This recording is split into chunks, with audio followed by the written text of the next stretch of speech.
Hello everyone. In today's session I am going to discuss about one example program on stack so that you will get better idea like how elements are inserted into the stack and how popping is done, etc, etc. So I am beginning the program. The first statement of my program should be the import statement, right? Import java.util.stack. So why I am importing the util package in earlier session also I told you, right? So all the classes and interfaces of collection framework are available in util package, right? So I need to import the util package while dealing with those classes or interfaces, right? Public class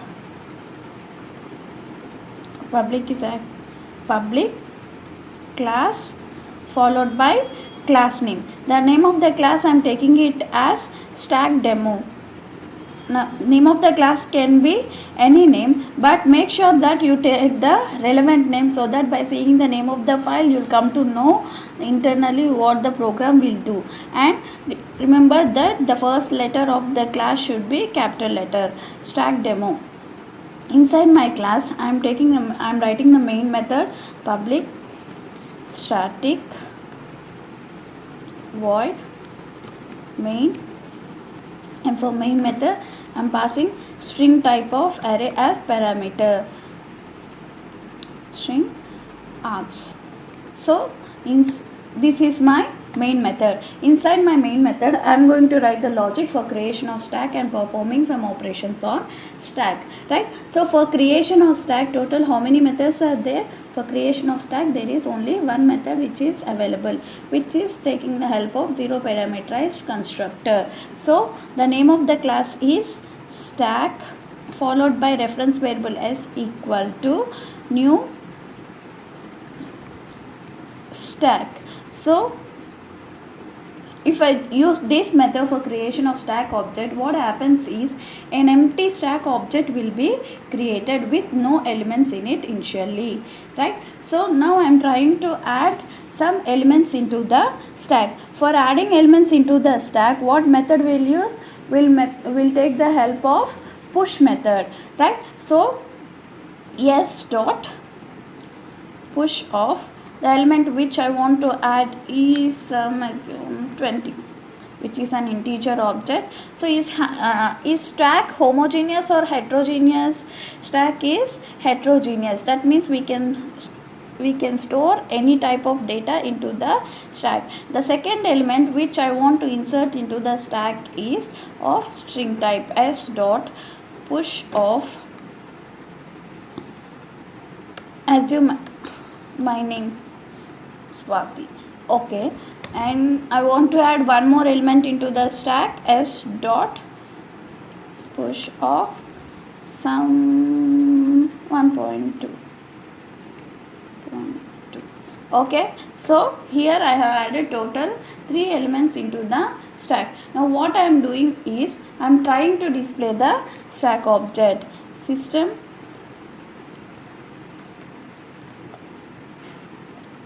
print ln of yes. So what are the elements are there in the stack? All those elements has to be displayed, right? If I display the stack object, we'll compile and see whether this program will work or not. Before compiling the program, what is the next step I need to do? First I need to save the program with the name same as the class name. Here remember what is the class name? Class name is stack demo, right? So save as capital S stack demo dot java. So I am saving my file, right?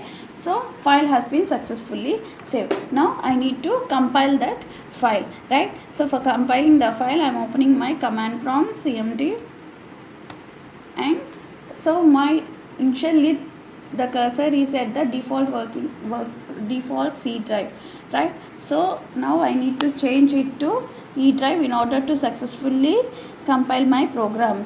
E colon, and let me copy the location where my Java file is available. My Java file is available in E drive Java classes folder. So let me copy the location, and I am trying to change the directory to E drive where my file is available.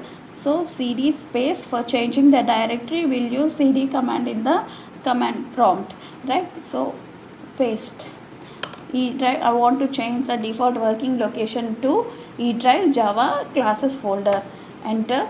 Now I have to compile the program, which is stack demo. For compiling the program, what command we'll use? javac command, right? javac space, name of the program is stack demo, right? So stack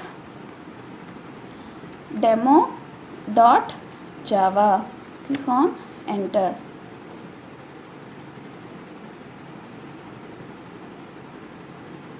So my program is successfully compiled without any errors and warnings, right? Now I'm executing the program. Java stack demo.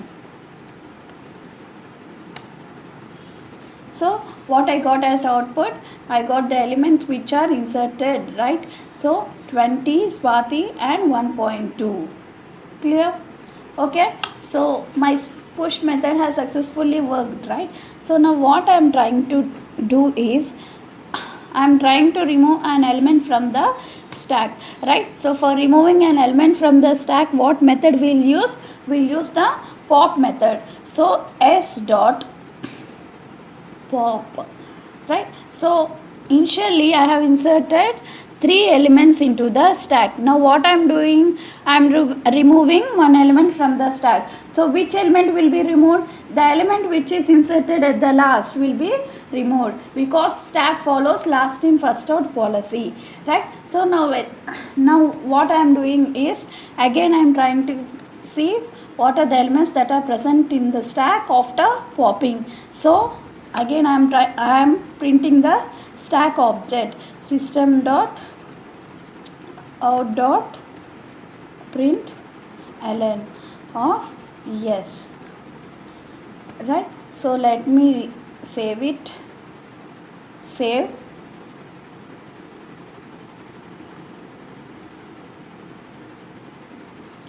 So whenever we make changes to the program, we have to recompile that program and execute the program once again, right? So I am recompiling the program by using javac stack demo.java. Click enter. So program has been compiled successfully. Next, Java stack demo. I am running the program. Can you see here? Initially I have inserted 3 elements into the stack. One is 20, which is integer object. Next is string. Then 1.2. So when I pop an element from the stack, which element is popped? The element which is inserted at the last, that element has been popped. So when you try to print the stack object after the pop operation, it is showing only 2 elements, 20 and Swati. The last element which is inserted has been popped out, has been removed, which is 1.2. So this is your pop method. Now let's see the peep method. What is the purpose of the peep method? The purpose of peep method is, it will return the object which is inserted at the last, but the element will not be removed from the stack. It just returns the object. Okay, so we'll see s dot peek, right? So I'm saving the program, save and recompile it, but you will not see any difference. See, javac stack demo.java, Java stack demo. See, no elements have been removed from the stack, because peek method will not remove an element from the stack which is inserted at the last, but it will return the element which is inserted at the end of the stack, right? So to know the exact output, what I am doing is, I am placing this method inside system.out.println, so that you will clearly see what that method is returning. right? So I'm placing this s dot peak method inside system dot out dot println, right? I'm removing it from here. I'm saving the program, save, and recompiling it and executing. Successfully compile. And so can you see here? So your peak method is returning the element which is inserted at the last. So what is the element which is inserted at the last? 1.2 is inserted at last in the stack. So peak method will return 1.2, but it will not remove 1.2 from the stack. To see it clearly, again I am trying to print the stack. So let me again print the stack after calling the peak method, right? So save and compile. No errors. Let me run it. So can you see here, right? So initially we are printing the stack after the push operation. So we have, as we have inserted 3 elements into the stack, it is displaying all the 3 elements. Then what we are doing, we are calling peak method on the stack and we are printing that method, right? So what this peak method will return, it will return the element which is inserted at the last. So 1.2 is inserted at the end of the stack, this method is returning 1.2 and we are printing that value later. But this peak method will not remove the object from the stack. So later when I try to print the stack, it is printing all the 3 elements, no element is removed from the stack, right? This is the purpose of the peak method, right? So what more methods are available in the stack? Empty method is available. Let's check the purpose of the empty method. So here I am removing the peak method and I am calling empty method on the stack. So what is the purpose of this empty method? The purpose of this empty method is it will check whether the stack is empty or not. If the stack is empty, that means no elements are present in the stack, this method will return true, otherwise it will return false. So let me save it and compile. Save.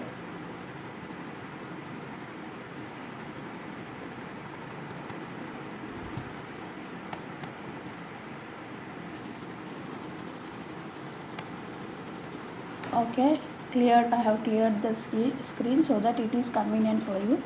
Okay, let me recompile it.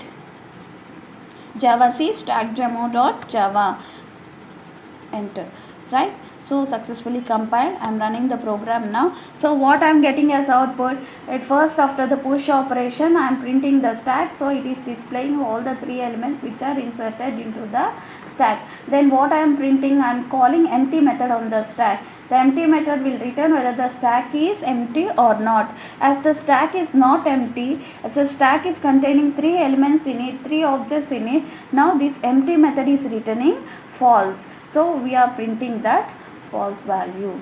You can do it like this directly, or instead of this you can also declare one boolean type of variable, boolean b, and store the result of this empty method into that variable b equal to s dot empty, and later you can display that variable, but it is somewhat lengthy process, right? So I am directly printing the return type of the method from my system.out.println. So this also gives us the same output as earlier, but 3 steps have been added, right? Instead of one line of code, 3 lines have been added. Okay, so let me save, compile and show you. Compile and run the program. So what it is giving, it is giving the same output as earlier, right? So here what I am doing, I am declaring one boolean variable, I am storing the result of this empty method into that variable, and later I am printing that variable, which is somewhat lengthy process. Instead of this, you can directly call the method inside of system.out.println, so that it will print the return type of the method, which will be somewhat easy compared to this approach, right? So now we'll see the last method of the stack, which is search method. So what is the purpose of search method? The search method will search for the particular object inside the stack. If the object is available, it will return the offset of the object, right? So if the element is not present, then it will return -1. So let me apply the method, right? So what I am doing is, I don't need this variable either. What I am doing is, I am calling the search method, right? So s dot is search of so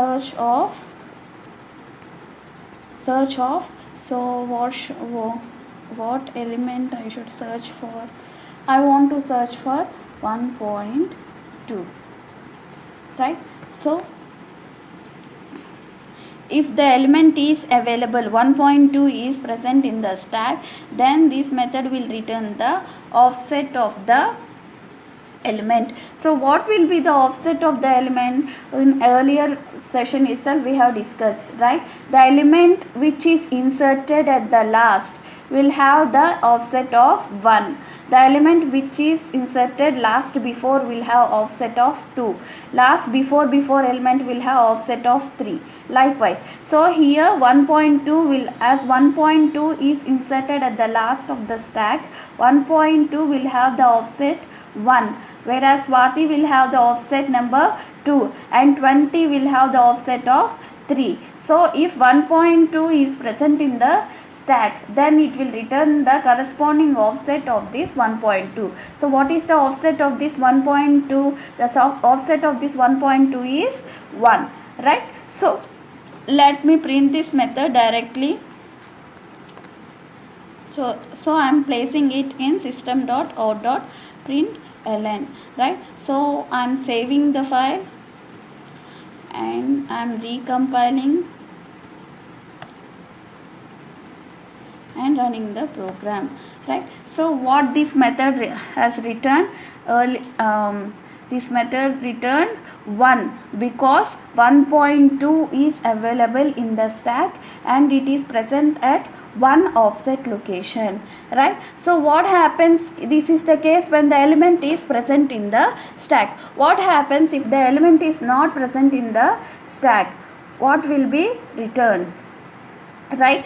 So let me remove this, as I have placed it already in the system.out.println. So I am searching for the element object 1, integer object 1 in the stack, right? So now let's see what happens. Save, compile, okay, run, right? So this method, search method, is returning -1 because this 1 is not available in the stack. If the element is present in the stack, then it will return the corresponding offset number of that element. If the element is not present in the stack, then it will return -1. This is one simple example on stack. Hope you have understood all the methods of the stack in detail, and thank you for watching. Keep following.